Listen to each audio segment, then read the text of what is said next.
Bueno, continuando con nuestra serie de charlas y capacitaciones en el tema de movilidad, hoy les vamos a hablar de algo muy importante, y es los planes de movilidad sostenible y sustentable, ¿sí? Pero para entrar a abordar este tema, lo primero que debemos de hacer nosotros es conocer qué significa movilidad en términos generales.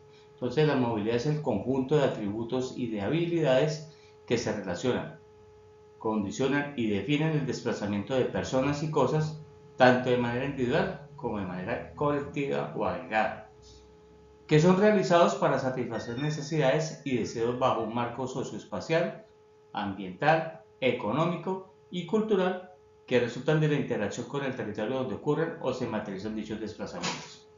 Entonces, es una definición bien amplia, según lo que establece el manual para elaborar planes de movilidad sostenible y sustentable, pero más allá de esta circunstancia, lo que pretende el gobierno nacional es encajar dentro de un contexto general una palabra que rodea cualquier actividad que tiene que ver con el desplazamiento de las personas. Entonces, bajo ese criterio, pues tenemos que entender que existe una legislación en Colombia. Esa legislación es la Ley 1083 del 2006, el Decreto 1039 del 2015, la Resolución 2023-304, 00-15-885 del 2020, y también están la Ley 105 del 93, la Ley 366 del 96, la Ley 388 del 97 y por supuesto la Ley 769 del 2002 o Código Nacional de Tránsito. ¿Y por qué es importante saber que existen estas normas o estas leyes? Porque sencillamente todo el marco de movilidad de las personas en Colombia está sometido al régimen y el amparo de la ley en sus distintas modalidades de transporte terrestre automotor o en los distintos modos de transporte, sea aéreo, fluvial, marítimo, férreo, de ductos y lógicamente el terrestre.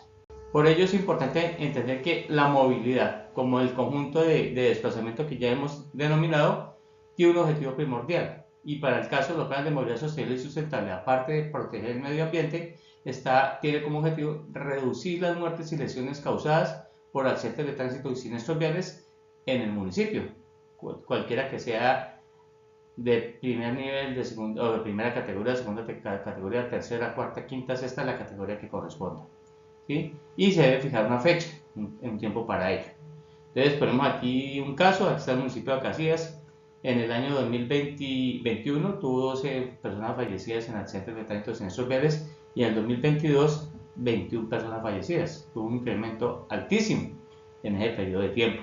Esas son cosas que pues debemos de empezar a entender que se debe buscar es reducir estas situaciones. ¿Para qué? Para no tener conflictos con los demás actores viales. Pero para que la movilidad tenga un efecto, hay que hacer una misión.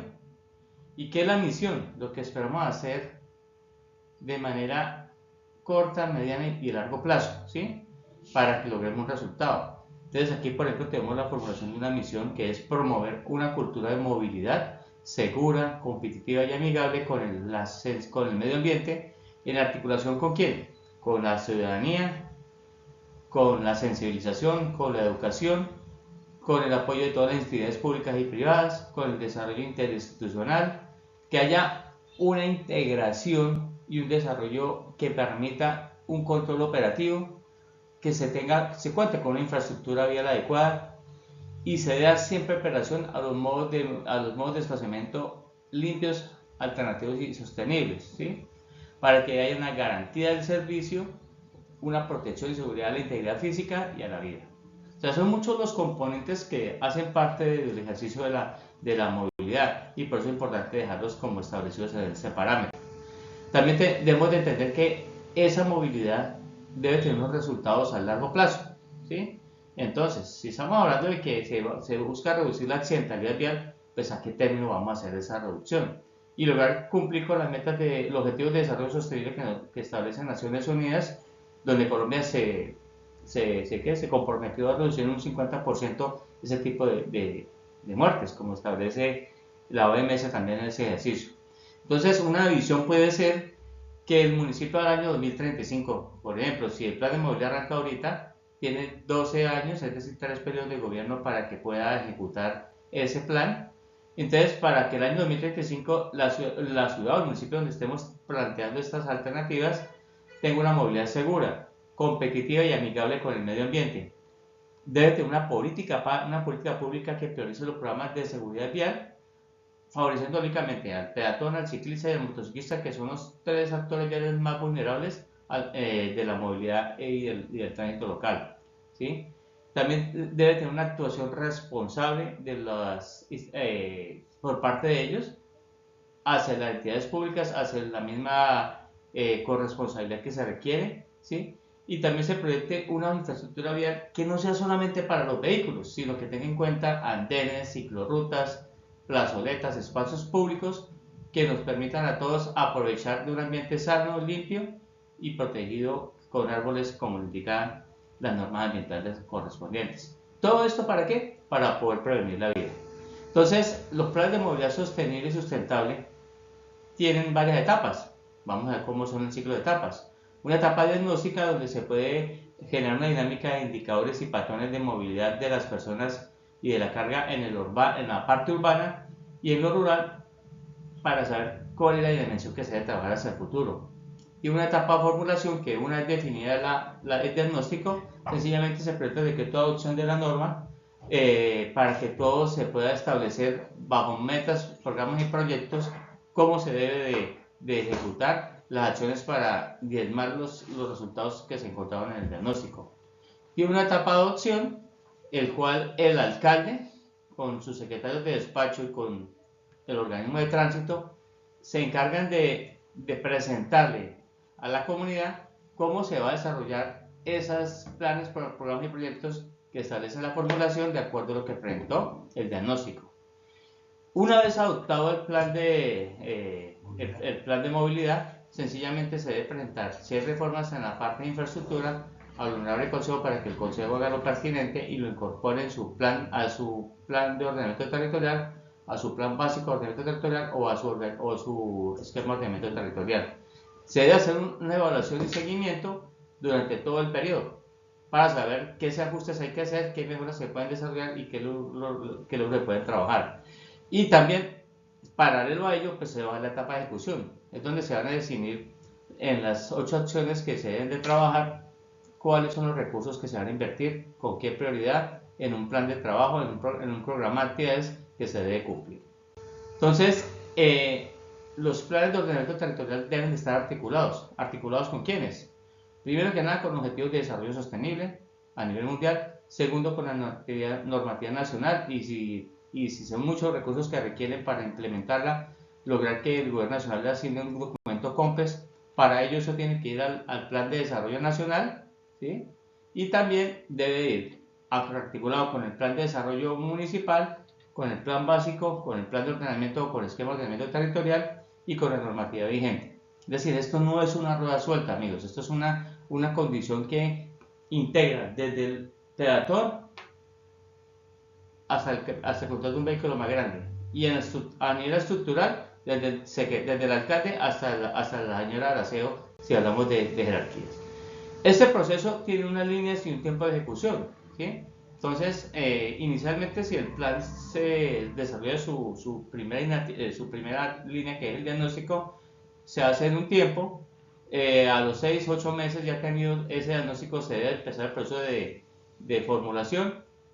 Ya después se debe hacer la etapa de adopción, que el máximo es de un año contados a partir de que entrega el diagnóstico. Y ya las demás etapas, que son evaluación de seguimiento y ejecución, se debe hacer desde el año 1 hasta el año 12. Entonces, nosotros debemos de entender algo bien importante. La movilidad, ¿para qué se hace o con quién se hace? Con las personas y para las personas. Cambiando la jerarquía de la movilidad, dejando abajo y en pequeña proporción a los motociclistas y dándole toda la prelación al peatón. Es decir, se deben de construir antenas, se deben de construir espacios adecuados para que nosotros los peatones podamos circular libremente sin ningún tropiezo.